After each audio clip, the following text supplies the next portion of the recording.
Changement opéré par le président de la République hier dans l'équipe gouvernementale. 2 ministres issus de la formation UDR Tabat avaient été changés. Réaction de la classe politique et de la société civile dans ce journal. Ensuite, le président de la République s'était rendu ce matin sur le chantier de construction du deuxième échangeur pour voir l'état d'avancement des travaux. Précision dans cette édition. Mesdames, Messieurs, bonsoir. Bienvenue sur cette édition d'information que j'ai le plaisir de vous présenter. Tout d'abord, retenez que le président de la République, Issoufou Mahamadou, a procédé hier à un remaniement technique du gouvernement où 2 ministres d'une même formation politique, à l'occurrence UDR Tabat, quittent le gouvernement. La classe politique et la société civile n'ont pas manqué de réagir. Assoumana China et Cheikh Guisso pour le reportage. 2 ministres, tous de l'UDR Tabat, perdent leur poste à l'issue de ce remaniement technique du gouvernement.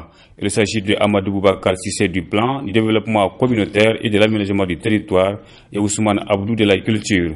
Selon l'opposition politique, ce remaniement du gouvernement est une stratégie électorale pour le président de la République. Nous l'avons toujours dit dans toutes nos déclarations que la logique du président de la République est d'être seul aux élections de 2016.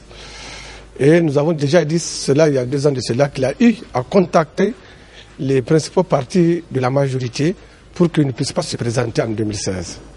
C'est ainsi que lors de rencontres qui a regroupé autour de sa personne le président de Tabat, le président de DRSD et le président de RDP Dama, il a eu à demander à ces présidents de le soutenir dès le premier tour.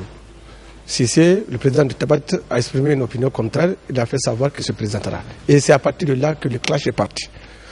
Donc, la petite parenthèse au niveau du Conseil des ministres n'est qu'une échappatoire pour faire quitter Sissé. Et cela ne se prend garde parce que dans la logique, je dis très bien, du président de la République, personne ne doit se présenter aux élections de 2016. C'est dans ce sens qu'il a voulu faire le mouvement d'union nationale.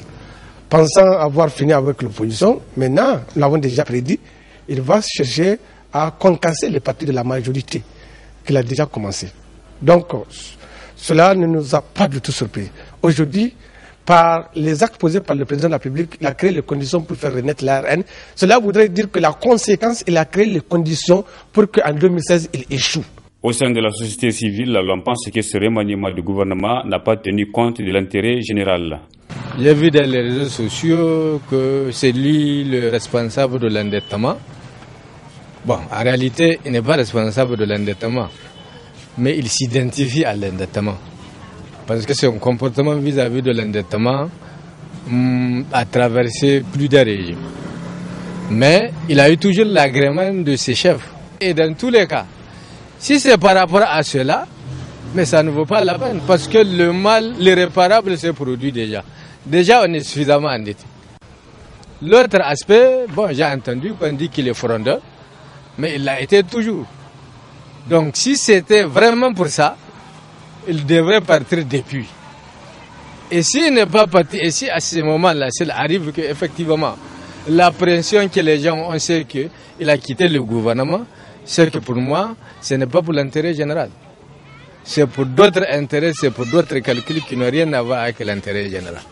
En réalité, ce que l'opinion attend, c'est un remaniement où tous les candidats aux élections de 2016, ils doivent être libérés pour aller battre campagne égal à égal avec les autres candidats.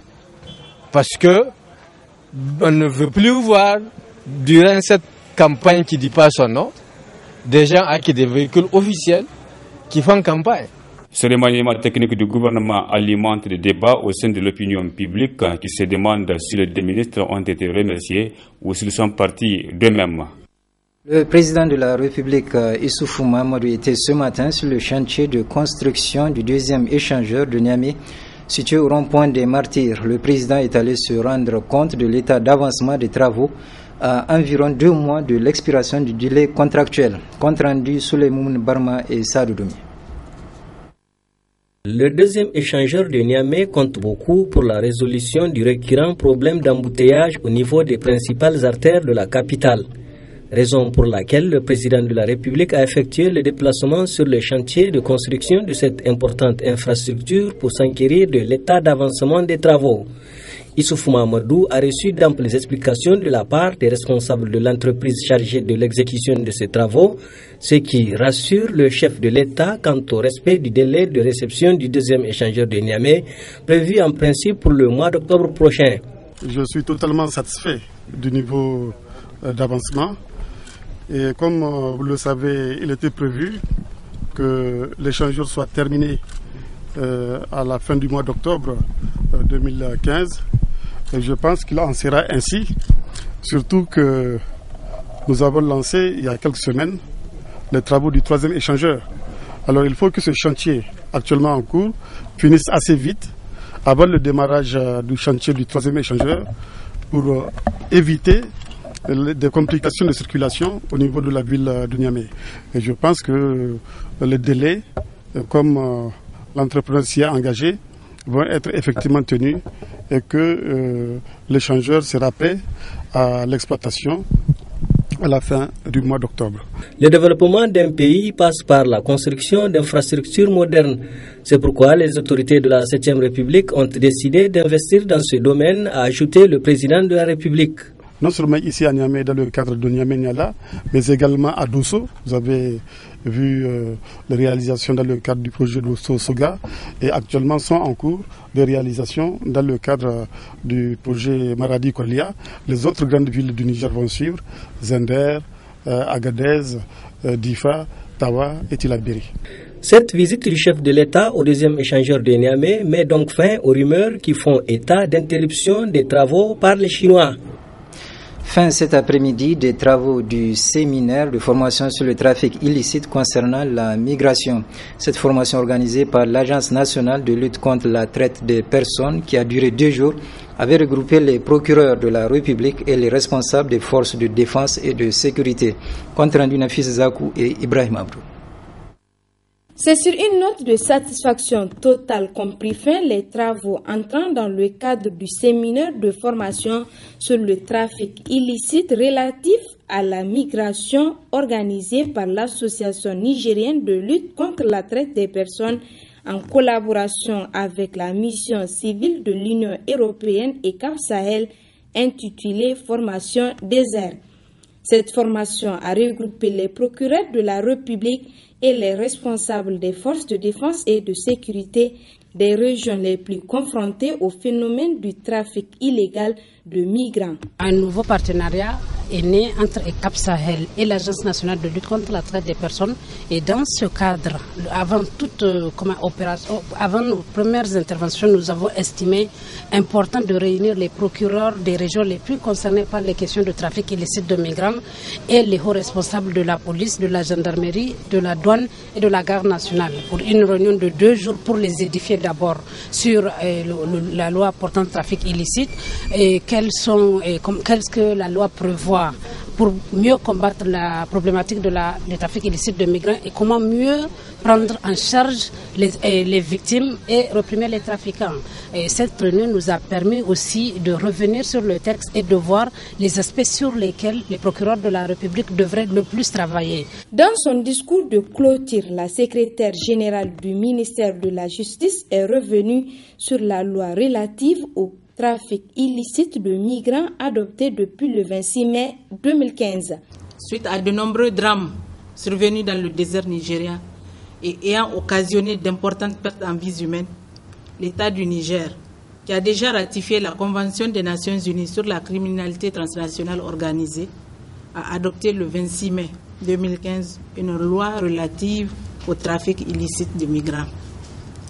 Cette loi, dont l'objectif est de prévenir et de combattre le trafic illicite des migrants sur toutes ses formes et de protéger les droits des migrants, traduit le ferme engagement, la ferme volonté des autorités nigériennes à respecter et faire respecter, promouvoir les droits de l'homme. La loi relative au trafic illicite de migrants, répondant à une préoccupation nationale et internationale, se veut d'être comprise et vulgarisée au niveau de toutes les couches sociales. Ainsi, comptant sur la bonne collaboration de Cap Sahel Niger, le ministre de la Justice, porte-parole du gouvernement, que je représente ici, félicite et remercie par ma voix les représentants de la mission EUCAP Sahel Niger pour leur engagement à lutter aux côtés des autorités de la 7e République dans l'éradication du phénomène du trafic illicite des migrants. Au terme de cette formation qui a duré 2 jours, 2 attestations ont été décernées aux participants, dont la première à un procureur de la République et la seconde à une commissaire de police. Poursuivons maintenant avec ce communiqué de presse du ROTAB. La coordination exécutive du réseau des organisations pour la transparence et l'analyse budgétaire ROTAB vient de réagir suite à la scandaleuse affaire de la saisie de devises étrangères à l'aéroport de Niamey. Le ROTAB dit que l'opinion publique a appris la scandaleuse restitution d'un montant avoisinant 9 milliards de francs CFA saisis par les services de la douane à l'aéroport international Djori Hamani sur des individus s'apprêtant à prendre des vols. Cette restitution intervenue au moment où notre pays connaît une situation financière difficile et des menaces de terroristes et des narcotrafiquants a été officiellement ordonnée au directeur général du Trésor et de la comptabilité publique par le ministre des Finances par lettre numéro 1222 du 27 août 2015. Cet acte prouve une fois de plus l'incapacité des autorités de la 7e République à lutter contre la corruption, le blanchiment d'argent sale, le trafic d'influence et l'impunité jamais égalée de mémoire des Nigériens. À l'examen de cette situation sans précédent, le ROTAB condamne avec la dernière énergie ce genre de pratiques mafieuses et le comportement des pouvoirs publics par la restitution des devises à des délinquants financiers parmi lesquels des Nigériens. Exige du gouvernement nigérien que soit faite toute la lumière sur cette scabreuse affaire et que soient sanctionnés tous les auteurs, co-auteurs et complices dans l'affaire conformément aux lois et règlements de la République et décide de saisir les juridictions compétentes en la matière. Réaffirme son attachement à la bonne gouvernance et renouvelle sa ferme détermination à poursuivre la lutte contre toutes les formes de pratiques mafieuses et de remise en cause des intérêts du pays. Félicite et encourage l'ensemble des agents des régies financières qui font face aux multiples et diverses pressions de la part des autorités publiques et particulièrement le syndicat national des agents de douane SNAD et ses militants pour avoir mis la main sur des délinquants financiers qui bénéficient de la protection des pouvoirs publics au plus haut niveau. Rappelle au président de la République, chef de l'État Issoufou Mahamadou, son serment coranique de faire respecter la Constitution du 25 novembre 2010 et les lois de la République et lui demande de prendre les sanctions prévues par les textes à l'encontre des auteurs, co-auteurs et complices de cette grave remise en cause des intérêts du Niger. Signé le coordonnateur du ROTAB, Ali Idrissa. Ensuite, à la différence des examens du baccalauréat, l'examen du BTS a échappé à la tricherie grâce à la vigilance des présidents du jury choisis pour leur probité et leur rigueur. Et c'est à juste titre que des témoignages officiels de satisfaction ont été décernés à chaque président de jury du BTS par le directeur général de l'ONEX agissant au nom du ministre de tutelle. Monsieur le président du jury, par délégation de monsieur le ministre de l'enseignement supérieur, j'ai le devoir de vous remettre les témoignages de satisfaction suite à l'examen du BTS que vous avez suivi au Niger. L'ONEX et le ministère de l'enseignement supérieur ont apprécié la rigueur et la compétence avec laquelle vous êtes servi pour parvenir aux résultats que nous connaissons. C'est dire que le BTS 2015 que d'aucuns qualifient de satisfaisant est en partie votre œuvre. Président du jury, nous remercions sincèrement et nous allons continuer à travailler avec vous. Nous espérons continuer à travailler avec vous pour encore continuer à œuvrer dans l'amélioration de l'éducation de la formation. Merci madame.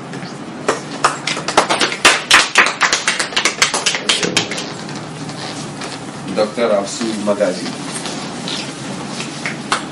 Félicitations madame. Docteur Ali Moukela. Félicitations docteur, merci beaucoup. Docteur Abdurrahman Mokhtar. Félicitations, merci docteur, merci beaucoup, merci. Docteur Mamandilea Salissou. Félicitations, docteur. Merci beaucoup, docteur. Merci. Voilà. Notons que c'est la toute première fois que les présidents du jury du BTS sont ainsi récompensés. Ensuite, le collectif des organisations de défense des droits de l'homme et de la démocratie a rendu public aujourd'hui une déclaration relative à la situation sociopolitique de notre pays. Je vous propose de suivre un extrait de cette déclaration avec le coordonnateur du Code, Kani Abdoulaye. Objectivement, parlant de la situation sécuritaire, tout le monde sait que notre pays, n'est-ce pas, est au cœur de l'Afrique de l'Ouest avec la situation, n'est-ce pas, sécuritaire liée aux attaques de Boko Haram dans le sud du Niger, de l'autre côté au nord vers la Libye avec ces sanctuaires, n'est-ce pas, d'islamistes et le regain de tension qui se manifeste aussi dans le nord Mali, qui ne sont pas sans conséquences sur notre pays. Et en cela, nous avons réitéré tout notre soutien à nos forces de défense et de sécurité. Relativement à la situation de la campagne agricole, vous n'en doutez pas qu'aujourd'hui, tout ce qui intéresse les Nigériens le plus, ce dont tout le monde parle, c'est seulement du processus électoral. Les gens ne parlent pas, que ce soit le pouvoir, que ce soit l'opposition, que ce soit la société civile.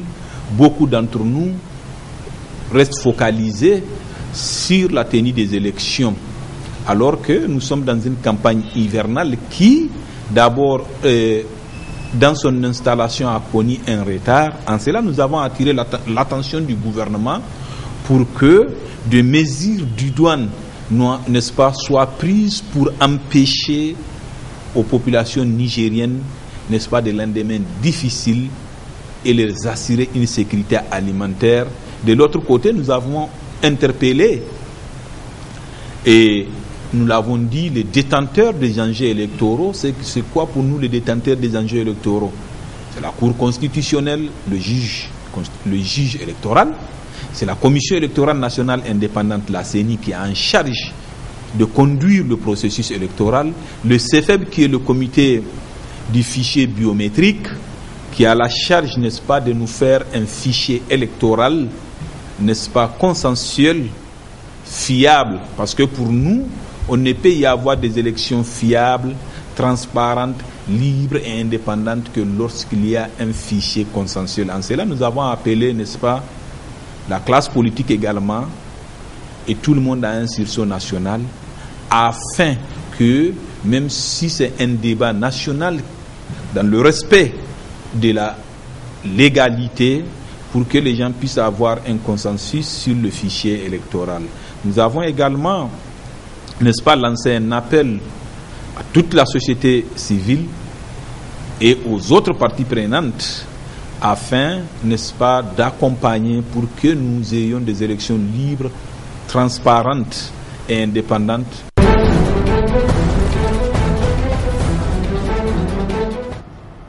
Des élections locales se sont déroulées aujourd'hui au Maroc. Il s'agit d'un scrutin test avant les législatives qui auront lieu dans un an. Récit Sarah Doublier.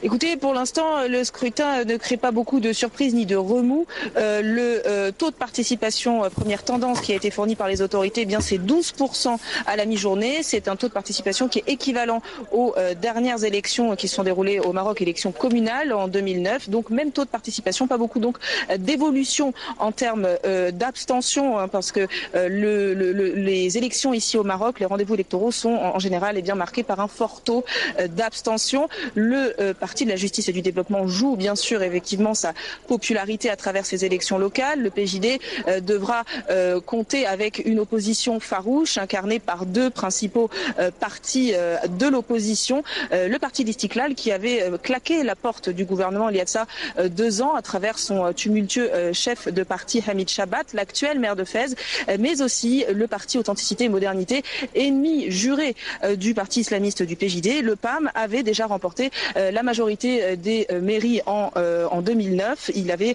remporté le plus grand nombre de ces mairies. Il a la capacité de mobiliser des notables influents et aujourd'hui l'enjeu de ces élections sont les élections à la tête des conseils de région, des conseils régionaux qui aujourd'hui auront après ces élections plus de prérogatives à la faveur d'une réforme en cours sur la régionalisation. Enjeu donc régional très important, en particulier pour 3 régions clés, 3 poumons économiques du royaume chérifien, Casablanca, capitale économique, Rabat, capitale administrative et Tanger, aux portes de l'Europe.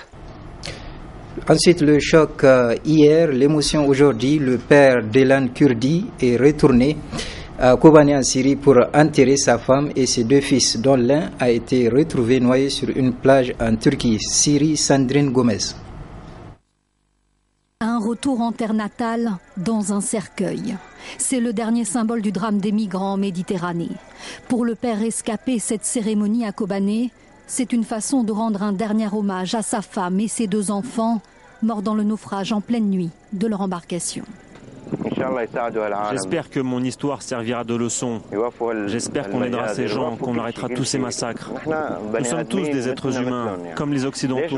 Pourquoi on va en Europe alors que notre pays est bien plus beau? C'est comme ça. Un constat amer, mêlé de culpabilité pour ce père qui n'a pu sauver les siens. Pour Abdullah Kurdi, d'origine kurde, le voyage s'arrête ici, à Kobané, là où tout a commencé lorsque l'État islamique a débarqué et commis ses exactions dans la ville. Ici, il ne reste que quelques habitants désœuvrés, occupés à ressasser le passé, comme les grands-parents d'Alan. Ils ont essayé plusieurs fois de prendre la mer, mais ils n'ont pas réussi. Ils nous ont dit que beaucoup s'étaient noyés, et là je leur ai dit de revenir. Ils m'ont dit qu'ils reviendraient le lendemain. C'est là qu'ils ont essayé une dernière fois, et ils sont morts. Une histoire qui tient en une image devenue planétaire. Celle d'Alan, ce petit Syrien de 3 ans, gisant face contre sable sur une plage très fréquentée de Turquie. Un électrochoc qui s'étale à la une des journaux européens. Une tentative désespérée de fuir la guerre, racontée aussi par la tante du petit garçon près de Vancouver. Désarmée, elle regrette de n'avoir pas pu transmettre à temps la demande d'asile de la famille au Canada. Mon frère m'a demandé de vous faire passer un message. Il faut agir maintenant et aider les réfugiés. Il ne veut plus que des familles meurent noyées désormais. La famille d'Alan tentait donc de rejoindre le Canada dans l'espoir d'une vie meilleure, proche peut-être de sa vie d'avant. Ici donc s'achève cette édition. Merci de nous avoir suivis et je vous souhaite de passer une excellente soirée.